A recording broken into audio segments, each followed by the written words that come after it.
Good morning dear students. आज अपन on violence जो लेसन है उसका जो शेष जो चैप्टर है उसका अध्ययन करेंगे। You may have a good time, आपके पास अच्छा समय हो सकता है। But your children are going to pay for it, लेकिन इसका भुगतान है वो आपके बच्चों को होगा। सो इसलिए you have to take all that into account, आपको इन सब ये सारी जो चीज़ें हैं इन पर ध्यान देना होगा। क्या ध्यान देना होगा? The outward cruelty of man to man, एक आदमी के प्रति दूसरे आदमी, यानी एक आदमी के द्वारा दूसरे आदमी के प्रति बाहरी जो निर्दयता है वो in the name of God, ईश्वर के नाम पर। यानी एक आदमी दूसरे आदमी से ईश्वर के नाम पर, आगे है इन द नेम ऑफ रिलीजन, धर्म के नाम पर। विद्यार्थियों, रिलीजन होता है धर्म। इन the name of self importance, आत्म महत्व के नाम पर। इन the name of the security of the family, परिवार की सुरक्षा के नाम पर। मेरा कहने का मतलब विद्यार्थियों, यहाँ लेखक हमें ये कह रहा है कि एक आदमी दूसरे आदमी के साथ में या दूसरे आदमी के प्रति ईश्वर के नाम पर, धर्म के नाम पर, आत्म महत्व के नाम पर, परिवार की सुरक्षा के नाम पर बाहरी निर्दयता अपनाता है, बाहरी निर्दयता करता है। You will have to consider the outward cruelty and violence, यहाँ लेखक हमें कह रहा है कि आपको यू विल हैव कंसिडर, आपको समझना होगा। You will have to consider, आपको समझना होगा द आउटवर्ड क्रूलिटी, बाहरी निर्दयता, एंड वायलेंस, और हिंसा। आपको बाहरी निर्दयता और हिंसा के बारे में समझना होगा। एंड द इनवर्ड वायलेंस, और आपको इनवर्ड वायलेंस का मतलब होता है आंतरिक हिंसा।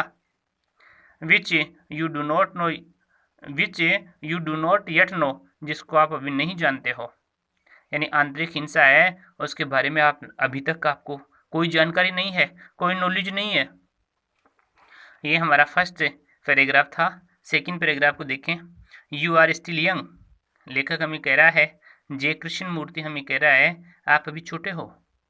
But as you grow older, लेकिन जैसे जैसे आप बड़े होंगे, यू विल रियलाइज, आप अनुभव करोगे। क्या अनुभव करोगे? How inwardly man goes through hell. विद्यार्थियों, गोज थ्रू है ये फ्रेजल वर्ब है, इसका मतलब होता है भोगता है, कि आदमी किस प्रकार से नरक को भोगता है, आदमी किस प्रकार से नरक से होकर गुजरता है। गोज थ्रू ग्रेट मिजरी, किस प्रकार से बहुत ही बड़ी कष्ट को भोगता है। बिकॉज, क्योंकि he is in constant battle, वह कॉन्स्टेंट निरंतर या लगातार बैटल, लड़ाई लड़ता है विथ हिमसेल्फ, अपने आप से। विद्यार्थियों, आदमी के नरक भोगने का, कष्ट भोगने का जो कारण है उसका फर्स्ट रीजन है वह अपने आप से लड़ता है। वह अपनी विथ हिज वाइफ, अपनी पत्नी से लड़ता है। विथ हिज चिल्ड्रेन, अपने बच्चों से लड़ता है। विथ हिज नेबर्स, अपने पड़ोसियों से लड़ता है। विथ हिज गॉड्स, अपने देवताओं से लड़ाई लड़ता है।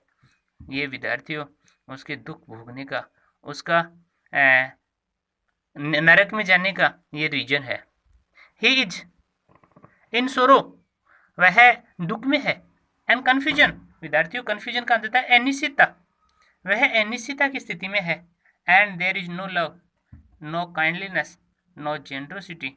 विद्यार्थियों, वो आदमी जिसके पास में न तो लव है, न काइंडलीनेस है या दयालुता है, न जेनरोसिटी है, एंड नो चैरिटी, और उस आदमी के पास में न दानशीलता का भाव है। चैरिटी का मतलब है दानशीलता का भाव।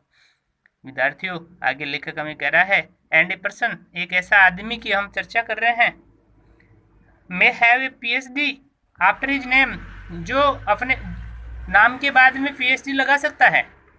यानी ऐसा आदमी पीएचडी, विद्यार्थियों शिक्षा के क्षेत्र में एक डिग्री होती है, यानी वो आदमी जो अपने नाम के बाद में पीएचडी लगाता है। और he may become a businessman of houses and cars, विद्यार्थियों वो एक भवनों का, यानी घरों का तथा मोटर गाड़ियों का एक व्यवसायी हो सकता है, एक बिजनेसमैन हो सकता है। लेकिन देखिए उसमें कौन सी चीज यदि नहीं है तो वो किस प्रकार से एक जानवर से भी गया गुजरा है।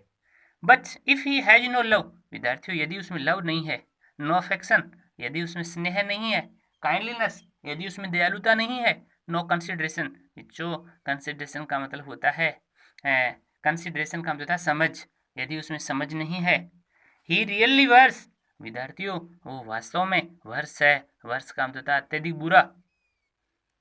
देन एन एनिमल के बजाय, जानवर के बजाय, बिकॉज क्योंकि ही कंट्रीब्यूट्स टू ए वर्ल्ड, वह एक ऐसे संसार को कंट्रीब्यूट करता है, योगदान देता है, दैट इज डिस्ट्रक्टिव, जो विनाशकारी है।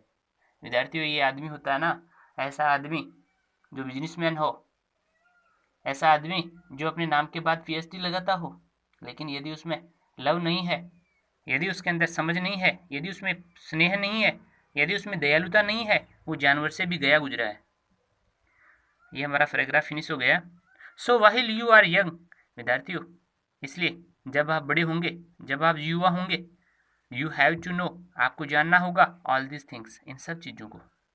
विद्यार्थियों यदि आप जब आप यंग हो जाएंगे, आपको इन सब चीज़ों के बारे में नो करना होगा, इन सब चीज़ों के बारे में जानना होगा। You have to be shown all this things, आपको इन सब चीज़ों को प्रदर्शित करना होगा, इन सब चीज़ों को आपको दिखाना होगा।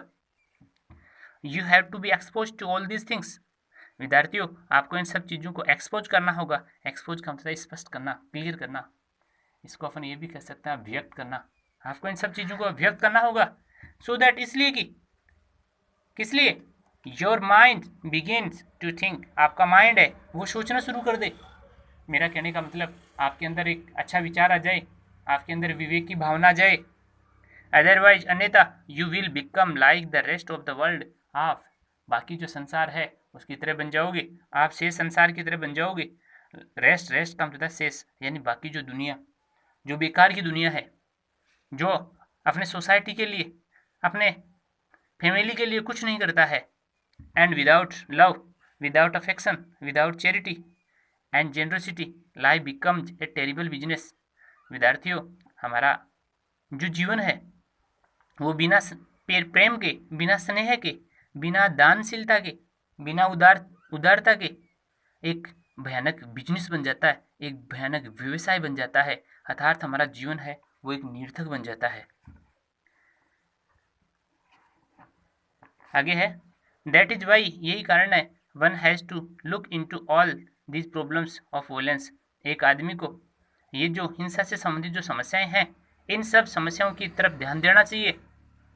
Not to understand violence is to be really ignorant, विद्यार्थियों हिंसा के बारे में नहीं समझना वास्तव में अज्ञानता है। जो आदमी हिंसा के बारे में नहीं समझता है, जो आदमी हिंसा की तरफ ध्यान नहीं देता है, ये विद्यार्थियों उस आदमी की इग्नोरेंट है, उस आदमी की अज्ञानता है। Is to be without intelligence, विद्यार्थियों उस आदमी के अंदर बुद्धि नहीं है। एंड विदाउट कल्चर, उस आदमी में संस्कृति नहीं है। हम ये कहेंगे कि ये उस आदमी की अज्ञानता है, उस आदमी के अंदर इंटेलिजेंस नहीं है, उस आदमी के अंदर कोई कल्चर नहीं है। Life something enormous, life is something enormous, विद्यार्थियों हमारा जीवन है वो कुछ विशाल है, हमारा जीवन है वो कुछ बड़ा है। And merely to carve out a little hole for oneself, विद्यार्थियों लेखक ने हमें यहाँ बहुत अच्छी बात बताई है कि एक आदमी अपने रहने के लिए एक घर बनाता है, and remains in that little hall, और उस छोटे से घर में रहता है। विद्यार्थियों मियरली केवल टू कार्व आउट मतलब बनाना या निर्माण करना, ए लिटिल हॉल एक छोटा सा घर, एक छोटा सा मकान, फॉर वन सेल्फ अपने आप के लिए, एंड रिमेन्स रहता है इन दैट लिटिल हॉल उस छोटे से घर में। फाइटिंग ऑफ एवरीबडी, और विद्यार्थियों वो आदमी प्रत्येक आदमी से फाइट करता है, वो आदमी प्रत्येक आदमी से लड़ाई लड़ता है। इज नॉट टू लाइव, विद्यार्थियों ये जीवन जीना नहीं है, ये रहना नहीं है। It is up to you, ये आप पर निर्भर करता है। फ्रॉम नाउ ऑन, अभी से, you have to know all these things, आपको विद्यार्थियों इन सब चीज़ों के बारे में जानना होगा। आप अभी से इन चीज़ों के ऊपर ध्यान दें, आपको इन सब चीज़ों के बारे में अभी से अंडरस्टैंडिंग करनी होगी। You have to choose deliberately to go the way of violence and to stand up against society, विद्यार्थियों आपके सामने दो ऑप्शन हैं, आप बताइए जानबूझ करके हिंसा वाले मार्ग पर चलना चाहोगे या आप समाज के विरुद्ध खड़े होकर के कार्य करना चाहोगे? यहाँ पर अपने को समाज के विरुद्ध खड़ा होकर के हम कार्य करेंगे, वर्क करेंगे। यहाँ देखो डेलिबरेटली काम था, जानबूझ करके। ठीक है विद्यार्थियों, आज बस इतना ही। आगे जो अपना लेसन बचा है एक पैराग्राफ, ये अपन कल के वीडियो में देख लेंगे। Thank you.